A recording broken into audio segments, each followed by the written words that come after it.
में कोरोना के मामले 2 लाख से अधिक हर दिन आ रहे हैं। महाराष्ट्र में भी 60-62 हज़ार का आंकड़ा है। महाराष्ट्र में और देश में ऑक्सीजन की किल्लत है, साथ ही साथ रेमडेसिविर की दवाओं की भी किल्लत हो गई है।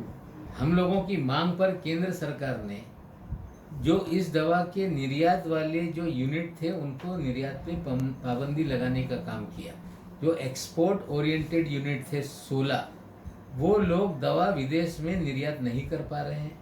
वे लोग सरकार से परमिशन मांग रहे थे कि हमें देश के भीतर बेचने की परमिशन दी जाए। सरकार कह रही थी कि 7 कंपनियों को दे दें आप, तो 7 कंपनियां लेने के लिए तैयार नहीं थी। और महाराष्ट्र सरकार की जानकारी मिलने के बाद महाराष्ट्र सरकार ने कहा कि सरकार सीधे आपसे लेना चाहती है।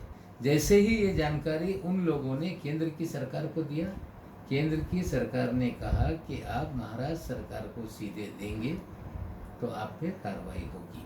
हमें लगता है ये रवैया घातक है। देश में लोग दवा बिना मर रहे हैं। 20 लाख इंजेक्शन एक्सपोर्ट नहीं हो सकते, कोई पॉलिसी सरकार नहीं बना पा रही। महाराष्ट्र सरकार खरीदना चाहती है तो बेचने वालों को रोका जा रहा है। हमें लगता है ये कौन सा रवैया केंद्र की सरकार अपना रही है? क्या ये भेदभाव का रवैया है? क्या महाराष्ट्र में रहने वाले भारत में हैं कि नहीं, ये केंद्र की सरकार को बताना पड़ेगा।